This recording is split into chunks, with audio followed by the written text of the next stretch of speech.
ஆண்டுடைய வார்த்தையை கொஞ்சம் நேரம் நம்ம வேதத்திலிருந்து சிந்திப்போம். அப்போஸ்தலருடைய நடபடிகள் 3ஆம் அதிகாரம் 16ஆம் வசனம். அப்போஸ்தலர் 3:16 சேர்ந்து வாசிப்போம். அவருடைய நாமத்தை பற்றும் விசுவாசத்தினாலே அவருடைய நாமமே நீங்கள் பார்த்து அறிந்திருக்கிற இவனை பலப்படுத்தினது.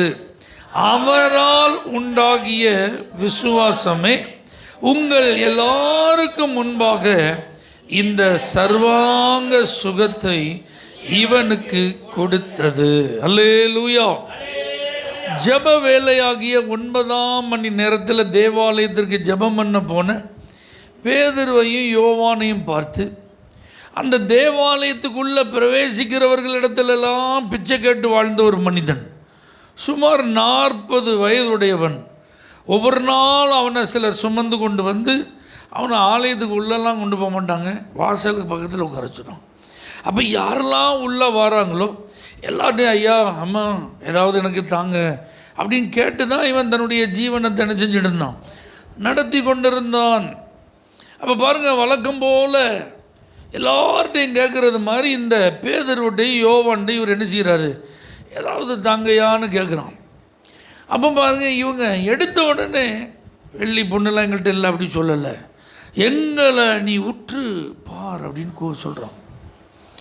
அவன் பாருங்க வழக்கமாக எல்லார்ட்டையும் கேட்குற மாதிரி இவங்கள்ட்ட கேட்டதுக்கப்புறம் இவங்க எங்களை உற்றுப்பார் அப்படின்னு ஒன்று ஏதாகிலும் அவனுக்கு கிடைக்கும்னு சொல்லி என்ன செஞ்சானா அவங்கள அப்படியே பார்த்தானு. அப்போ தான் பேதுரு சொல்கிறாரு, அப்பா வெள்ளியும் எங்கள்கிட்ட கிடையாது, பொண்ணு எங்கள்கிட்ட கிடையாது, ஆனால் இயேசுங்கிற ஒரு மகிமையான தேவன், அவருடைய நாமத்தின் மேலே எங்களுக்கு ஒரு விசுவாசம் இருக்குது, ஒரு பெரிய நம்பிக்கை இருக்குது. அந்த நாமம் எங்களுக்கு ஒரு அதிகாரத்தை கொடுத்துருக்கு. அதனால அந்த விசுவாசத்தோடு ஒன்றை பார்த்து நாங்கள் சொல்கிறோம், நீ எழுந்து நடன்னு சொல்லி அவனை கைப்பிடிச்சு தூக்கி விட்டாங்க பாருங்க, அவன் நடந்துட்டான். அல்லேலூயா. பிறந்ததிலிருந்து அவன் நடக்கவே முடியாத நிலையில் இருந்தவன் இப்போ அவனால் நிற்க முடியுது, குதிக்க முடியுது, நடக்க முடிகிறது. இப்போ தேவாலயத்திற்குள்ளே நுழைந்த அவர்களை பின்பற்றி வாழ்க்கையில் முதல் முறையாக எங்கே போயிட்டான், ஆலயத்திற்குள்ளே போயிட்டான். இப்போ ஜனங்கள் எல்லாரும் பார்க்குறாங்க, இவன் அலங்கார வாசலில் சப்பானியாக உட்கார்ந்து பிச்சை எடுத்துட்டு இருந்தவன் தானே, என்ன ஆச்சரியம் அப்படின்னு எல்லாருக்கும் ஒரே பிரமிப்பு. அப்போ இவங்க தான் இந்த அற்புதத்தை செஞ்சாங்கன்னு எல்லாரும் அவங்கள பார்க்கும்போது அந்த சீசர்கள் 2 பேரும் எல்லாரும் பார்த்து சொல்கிறாங்க, எப்பா இது நாங்கள் எங்கள் சுய சக்தியினாலையும் செய்யலை, எங்கள் பக்தியினாலையும் செய்யலை, இதை இயேசுவின் நாமத்தில் நாங்கள் என்ன செஞ்சுருக்கோம்னு சொல்லிட்டு இப்போ வாசித்த இந்த வசனத்தை அவங்க சொல்கிறாங்க. அவருடைய நாமத்தை பற்றும் விசுவாசத்தினால, அவருடைய நாமந்தான் நீங்கள் பார்த்து அறிந்திருக்கிற இவனை பலப்படுத்தியது. அப்போ நல்லா கவனிங்க, உங்களை என்னையும் ஒரு கூட்டம் பார்த்துட்டே இருக்கு. அல்லேலூயா. நம்ம எப்படி இருக்கிறோங்கிறத ஒரு கூட்டம் நம்மளை என்ன செஞ்சுட்டே இருக்கிறாங்க. அப்போது நீங்கள் நல்லா இருக்கும்போது மற்றவங்க உங்களை பார்க்குறதுக்கும் நீங்கள் பலவீனப்படும் போது உங்களை பார்க்குறதுக்கும் வித்தியாசம் இருக்கா இல்லையா? பார்த்த உடனே கண்டுபிடிச்சிடுவாங்க, அப்படி தானா? நல்லா நடந்துட்டு இருந்தவங்க காலில் ஏதோ வலி, இப்போ சரியாக நிச்சயம் முடியல, நடக்க முடியல, இப்போ நம்ம என்ன செஞ்சிட்ருக்கோம், காலை ஊன்றதுக்கே கஷ்டப்பட்டு நடக்கும். முதல் நாள் கேட்பாங்க, என்ன கால் வலி முட்டு வலி அப்படியான்னு விட்டுருவாங்க. இப்போ 2வது வாரம் பார்க்காங்க, நடந்தது காட்டில் இப்போ மோசமாக இருக்குது நட. அல்லேலூயா. அப்போ என்ன செய்வாங்க, ஏதாவது ட்ரீட்மெண்ட் பண்ணிங்களா, ஆஸ்பத்திரிக்கு போனீங்களா விசாரிப்பாங்களா, விசாரிக்க மாட்டாங்களா?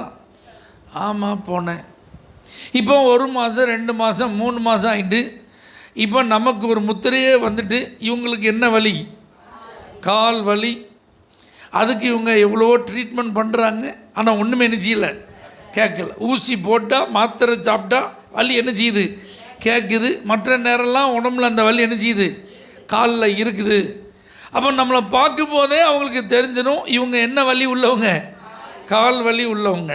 இதை மாதிரி உடம்பில் ஏதாவது ஒரு பலவீனம் ஒரு குறிப்பிட்ட நாளுக்கு அப்புறம் தொடர்ந்து கொண்டே இருந்தால், நீங்கள் பார்த்து அறிந்திருக்கிற இவனை அப்படின்ற மாதிரி நமக்கு நோயாளி அல்லது வியாதியஸ்தன், பலவீனமான ஆள், சுகவீனம் உள்ள ஆளுன்ட்டு நமக்கு ஒரு முத்திரையை என்ன செஞ்சிருவாங்க, குத்திடுவாங்க.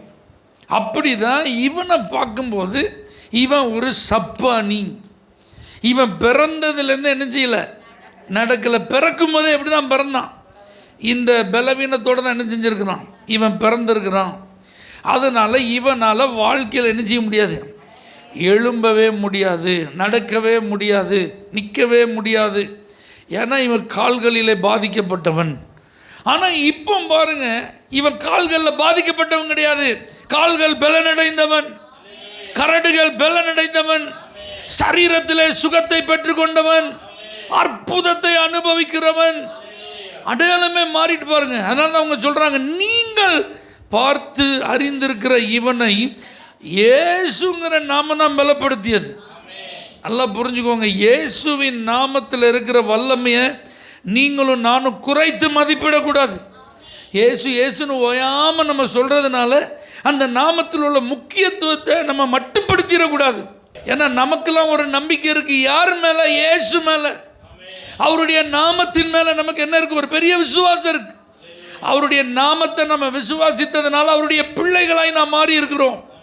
அவருடைய நாமத்தை நம்ம விசுவாசித்து ஏற்றுக்கொண்டதுனால நம்ம ரட்சிக்கப்பட்டிருக்கிறோம். அந்த நாமத்தின் மேலே நமக்கு நம்பிக்கை இருக்கிறதுனால நம்முடைய வாழ்க்கைக்கு தேவையான எல்லாவற்றையும் பெற்றுக்கொள்ளுகிறவர்களாயும் இருக்கிறோம். அப்போ எனக்கு உடம்புல ஒரு பலன் தேவை, சுகம் தேவைன்னா அதுக்கு எது தேவை, இயேசு நாமம் தேவை. இப்போ எனக்கு தெரியும் இயேசு நாமம், அந்த நாமத்தின் மேலே விசுவாசம் வைக்கவும் எனக்கு தெரியும். அப்படியெல்லாம் தெரிஞ்சதுக்கப்புறம் நம்ம வருத்தப்படலாமா, பயப்படலாமா, நான் ஒரு பலவீனமான ஆளுனே வாழ்ந்துட்டு இருக்கலாமா, இருக்கக்கூடாது. அதனால தான் அவங்க சொல்கிறாங்க பாருங்க, அவருடைய நாமத்தை பற்றும் விசுவாசத்தினாலே அவருடைய நாமமே நீங்கள் பார்த்து அறிந்திருக்கிற இவனை பலப்படுத்தினது, அவரால் உண்டாகிய விசுவாசமே உங்கள் எல்லாருக்கும் முன்பாக இந்த சர்வாங்க சுகம். அப்போ அவரால் உண்டான விசுவாசம், இயேசுவால் உண்டான விசுவாசம். எப்படி இந்த நம்பிக்கை பேதுருக்கும் யோவானுக்கும் வந்தது, எப்பா வெள்ளி இல்லைப்பா, பொண்ணு இல்லைப்பா, ஆனால் எங்களுக்கு இயேசுங்கிற நாமம் தெரியும்ப்பா, அந்த நாமத்தில் வல்லமை இருக்குப்பா, அந்த நாமத்தில் அதிகாரம் இருக்குப்பா, அதனால் நீ எழுந்து நினைச்சி நடன்னு தூக்கி விட்டாங்க. பார்த்தீங்களா, அவரால் உண்டான விசுவாசம். அது நல்லா புரிஞ்சுங்க, இயேசுவின் நாமத்தின் மேலே ஒரு விசுவாசத்தை அவரே தான் உண்டாக்கணும். ஏன்னா பைபிள் சொல்லுது, விசுவாசத்தை துவக்குகிறவரும் அவர் தான். அப்போ இயற்கைக்கு அப்பாற்பட்ட விதத்தில் நாம் தெய்வீக சுகத்தை பெற்றுக்கொள்ளணும்னா இந்த இயேசுவின் நாமத்தை நன்கு அறிந்திருத்தல் அவசியம். இந்த இயேசுவை நீங்கள் நல்லா தியானிக்கணும். இயேசுவை குறித்து நீங்கள் அதிகமாக வேதத்தில் என்ன செய்யணும், வாசிக்கணும். இந்த 4 சுவிசேஷங்களில் இயேசுவை குறித்து எழுதப்பட்டதை திரும்ப திரும்ப வாசித்து அதை விசுவாசிக்கணும். அப்படி நீங்கள் விசுவாசிக்கும் போது இந்த இயேசு என்னெல்லாம் அற்புதம் செஞ்சிருக்கிறார், இந்த பூமியில் வாழும்போது கண் பார்வையற்றவர்களுக்கு கண் பார்வை கொடுத்தார், கண்ணே இல்லாத மனுஷனுக்கும் கண்ணை என்ன செஞ்சார், உருவாக்கி கொடுத்தார், கை சூம்பி போனவனுக்கு அந்த கையை நேராக்கி கொடுத்தார். அப்படிதான் முடவர்களை அவர் நடக்க பண்ணினார், குஷ்ட ரோகிகளை அவர் சொஸ்தமாக்கினார், மரித்து போனவர்களை கூட அவர் உயிரோடு எழுப்பினார். அப்போ இந்த இயேசுவின் நாமத்தை பற்றி விசுவாசம். அப்போ அவரை குறித்து நம்ம வாசிக்க வாசிக்க நமக்கு என்ன வரணும், விசுவாசம் வரணும், நம்பிக்கை வரணும். நமக்கும் இந்த அற்புதத்தை அவர் என்ன செய்வார், செய்வார். இந்த நாமத்தினால எனக்கும் ஒரு விடுதலை கிடைக்கும். அல்லேலூயா. இப்போ பாருங்கள், தலைவலி அப்படின்னு ஒன்று வருது, காய்ச்சல், உடல் வலி, ஜலதோஷம் அப்படின்னு ஒன்று பிடிச்சிருக்கு. அப்போ பாருங்கள், அதுக்குன்னு ஒரு டோஸ் வச்சுருக்காங்க, டோலோ 650 அப்படின்னு ஒரு டேப்லெட் என்ன செய்கிறாங்க, கொடுக்குறாங்க. உடனே கேட்கலாம். அதுக்கப்புறம் ஆன்டிபயோட்டிக் என்ன செஞ்சுருக்காங்க, வச்சுருக்காங்க, இன்ஜெக்ஷன் வச்சுருக்காங்க. அப்போ அதுக்கெல்லாம் ஒரு பேர் இருக்கா. அப்போ தலைவலி, காய்ச்சல், சளி, இருமல், உடல் வலி அப்படிங்கிறதுக்கு ஒரு டோஸ் இருக்குது, ஒரு பேரில் ஒரு குறிப்பிட்ட மருந்துகள் அடங்கிய ஒரு கண்டென்ட் இருக்குது. அப்போ மருத்துவர்கிட்ட போன உடனே உங்களுக்கு என்ன செய்யுது, காய்ச்சலா, எவ்வளோ நாளாக காய்ச்சல், அப்போ சளி இருக்கா, இருமல் இருக்கா, அப்படிங்கிறதெல்லாம் அவங்க செக் பண்ணி டெம்பரேச்சர்லாம் பார்த்து ஒரு ஊசியை போட்டு ஒரு 3 நாளைக்கு நீங்கள் என்ன சாப்பிடுங்க, இந்த டேப்லெட்லாம் சாப்பிடுங்கன்னு சொல்லி நம்மளை என்ன செய்கிறாங்க, அனுப்பி விடுறாங்க. இப்போ பாருங்கள், அந்த ஊசி அதில் என்ன பேர் எழுதியிருந்ததுன்னு என்னைக்காவது நீங்கள் பார்த்துருக்கீங்களா? உள்ள மருந்து ஏற்றுனாங்கள, அதில் என்ன மருந்துன்னு என்னைக்காவது பார்த்துருக்கீங்களா? அந்த மாத்திரைன்னு ஒன்று கொடுத்தாங்களே, அந்த மாத்திரையாவது பார்த்தீங்களா என்ன எழுதியிருக்குன்னு? எங்கே பார்க்க, அதில் எப்பவுமே பார்த்துட்டு இருக்கோம். அது ஒரு வெள்ளை கலரில் இருக்குது, அல்லது மஞ்சள் கலரில் இருக்குது, சிவப்பு கலரில் இருக்குது. ஆமாம், காலை மாலை அப்படின்னு எதாவது எழுதி தந்தால் அந்த டைமுக்கு அதை பாட்டு பிக்க தண்ணி எடுத்து முழுங்க நம்ம பாட்டுக்கு என்ன செஞ்சிடுவோம்.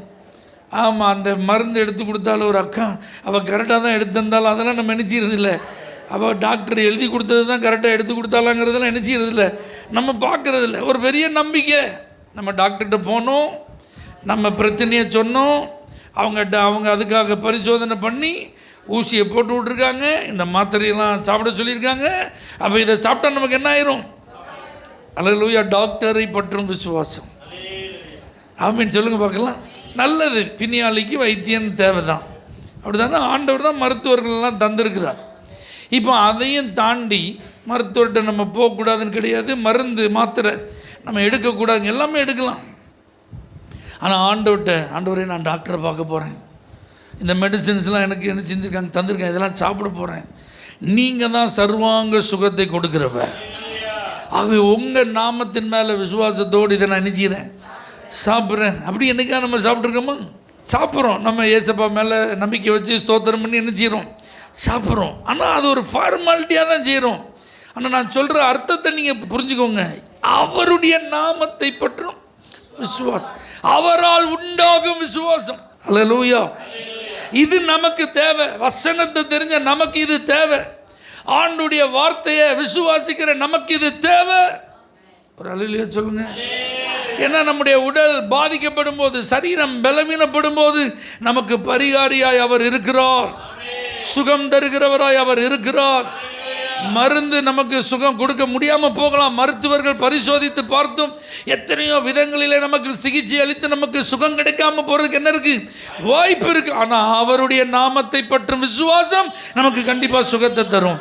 அவரால் நமக்குள்ள ஒரு விசுவாசம் உண்டானால் கண்டிப்பாக நமக்கு அற்புதம் நடக்கும். அல்லேலூயா. அதுதான் இவனுக்கு சர்வ அங்க சுகத்தை கொடுத்தது. கால்களில் சுகத்தை கொடுத்ததுன்னா பரவாயில்ல, இவனுக்கு சர்வ அங்கமும் முழு சரீரத்தின் அங்கமும் இப்போ சுகமாக இருக்குது. அப்போ மூளையிலிருந்து எல்லா நரம்புகளும் செயல்பட ஆரம்பித்து விட்டது. அந்த நரம்புகளின் வழியாக இரத்த ஓட்டங்கள் சீராக ஆரம்பித்து விட்டது. 40 ஆண்டுகளாக பலன் இல்லாத எலும்புகள் இப்பொழுது பலனடைந்திருக்கிறது. 40 வருடங்களாக செயல்படாத அநேக உறுப்புகள் இப்பொழுது செயல்பட்டு கொண்டிருக்கிறது, முற்றிலும் இலவசமாய். அல்லேலூயா. அப்போ இன்னைக்கும் சர்வ அங்க சுகத்தை அவரால் உண்டாகும் விசுவாசத்தை உடையவர்களாய் நீங்கள் இருந்தால் பெற்றுக்கொள்ளலாம். அல்லேலூயா. உங்கள் உடலில் எங்கே பாதிப்பு இருந்தாலும், என்ன பலவீனம் இருந்தாலும் அதை சுகமாக்க இந்த இயேசுவாலே முடியும். ஆமென். நீங்கள் அதெல்லாம் நம்பணும். 103ஆம் சங்கீதம் 3வது வசனத்தை நீங்கள் வாசிச்சிருக்கீங்களா? அதில் சங்கீதக்காரன் அழகாக பாடுறார் பாருங்க. அவர் உன் அக்கிரமங்களை எல்லாம் மன்னித்து, அடுத்த வார்த்தை தான் ரொம்ப முக்கியம், உன் நோய்களை எல்லாம் அல்லேலூயா குணமாக்கி. நோய்களை எல்லாம்னா என்ன அர்த்தம்? இந்த உடம்பை பாதிக்கிற எந்த வியாதியாக இருந்தாலும் அவைகள் எல்லாத்தையும் அவரால் குணமாக்க முடியும். இந்த குறிப்பிட்ட வியாதியை தான் அவரால் குணமாக்க முடியும், இந்த வியாதி அவரால் குணமாக்க முடியாது என்ற வரையறையே இல்லை. சகல நோய்களையும் குணமாக்குகிற ஒரு பரிகாரி நம்முடைய இயேசு. ஏன்னா கல்வாரி சிலுவையில் அவர் நம்முடைய நோய்களையும் சுமந்தார். அல்லேலூயா. அப்போ இந்த உடல் ஆரோக்கியமாக இருப்பதற்கு அவர் தேவையான சுகத்தை கொடுக்கக்கூடியவராக இருக்கிறார்னு நீங்கள் நம்பணும். ஒவ்வொரு நாள் நீங்கள் நம்புங்க. அவர் மேலே உண்டாகும் அந்த நம்பிக்கை தான், விசுவாசம் தான். அவரால் உண்டாகும் அந்த விசுவாசம். 2 வார்த்தை இருக்குது பார்த்தீங்களா? ஆமீன் சொல்லுங்கள். இப்போ நிறைய வசனத்தில் இப்போ நீங்கள் கேட்டுகிட்டே இருக்கீங்களா? இது அவரை பற்றும் விசுவாசம். அல்லேலூயா. அவருடைய நாமத்தை பற்றி விசுவாசம். பாருங்க, ஒரு 40 வயசு நிரம்பிய நடக்க முடியாத மனுஷன் அதை என்ன செஞ்சிருக்கு? நான் இயேசுவின் நாமத்தில் நடன்னு பேதுரு தூக்கி விட்ட உடனே அவன் நடந்துட்டான்.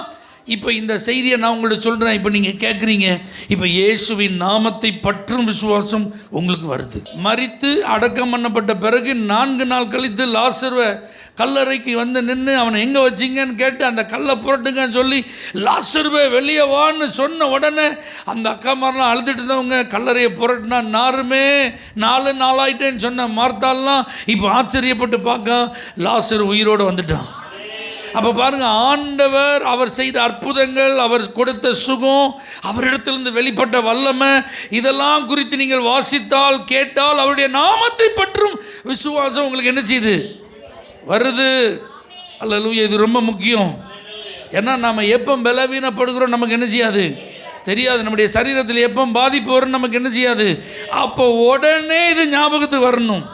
அவருடைய நாமத்தை பற்றும் விசுவாசம். எனக்கு ஒரு பரிகாரம் இருக்கிறார். அவருடைய நாமம் யெகோவா ராஃபா. அவருடைய தழும்புகளாலே குணமானீர்கள் என்று எழுதப்பட்டிருக்கிறது. குணமானீர்கள் என்று அப்படின்னா என்ன அர்த்தம்? ஏற்கனவே சுகம் நமக்கு நிச்சயிக்கப்பட்டு விட்டது. அல்லேலூயா. குணமாவீர்கள் அப்படின்னா மேபி அப்படின்னு கூட நினைச்சிடலாம். நம்ம ஒருவேளை சுகமானாலும் ஆகலாம், சுகம் ஆகாமல் போனாலும் என்ன செய்யலாம். ஆனால் பைபிள் ரொம்ப தெளிவாக சொல்லுது, சுகமானீர்கள். கன்ஃபார்மாக நமக்கு சுகத்தை ஆண்டவர் என்ன செஞ்சிருக்கிறார்?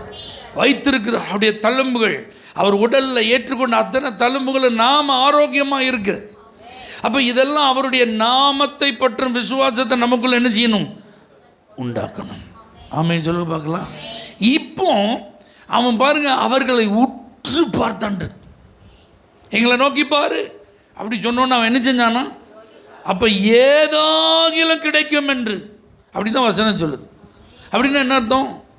ஏதாகிலும் கிடைக்க போகுது. அவனுக்கு சுகம் கிடைக்குமான்னு தெரியாது, பணம் கிடைக்குமான்னு தெரியாது. ஆனால் ஒன்று மட்டும் அவனுக்கு தெரியும், ஏதோ ஒன்று எனக்கு கிடைக்க போகுது. 2 தேவனுடைய ஊழியர்களையே உற்று நோக்கினால் ஏதாகிலும் கிடைக்குங்கிற ஒரு எண்ணம் உள்ள ஜெனரேட் ஆகுது. பார்த்தீங்களா? அது தன்னால் உண்டாகுதா? இதை மாதிரி அவருடைய நாமத்தை பற்றும் விசுவாசத்தில் உங்களுக்கு ஏதாவது தேவைன்னு நீங்கள் கர்த்தரை நோக்கி பார்த்தா இப்போ அவர் மூலமாக உங்களுக்கு விசுவாசம் உண்டாகுது. பார்த்தீங்களா? நீங்கள் அற்புதத்துக்கு ரெடின்னு அர்த்தம். எத்தனை பேருக்கு நான் சொல்கிறது புரியுது? ஏற்கனவே வசனத்தின் மூலம் எனக்கு அவர் நாமத்தை பற்றும் விசுவாசம் இருக்குது. நிறைய பிரசங்கத்தை கேட்டிருக்கேன், வேத வசனத்தை நல்லா தியானம் பண்ணியிருக்கிறேன். இந்த வார்த்தையெல்லாம் நான் நம்புகிறேன். ஏன்னா இயேசுவின் நாமத்தை பற்று விசுவாசம் எனக்கு என்ன செய்யுது? இருக்கு. இப்போ ஒரு நெருக்கடி, இப்போ ஒரு ஆபத்து, இப்போ ஒரு பிரச்சனை, இப்போ ஒரு பலவீனம், ஒரு எமர்ஜென்சி, ஒரு ஐசியூவில் இருக்கிற ஒரு சூழ்நிலை, டாக்டர்கள் கைவிரிக்கிற ஒரு சூழ்நிலை, பரிதபிக்கப்படக்கூடிய ஒரு நேரம், என்ன செய்கிறது அப்படிங்கிற ஒரு அங்கலாய்ப்பு, வாழ்வா சாவா அப்படிங்கிற ஒரு மரண போராட்டம், இப்படி ஒரு நிலைமையில் ஏற்கனவே நமக்குள்ள அவருடைய நாமத்தை பற்றி விசுவாசம் இருக்குது.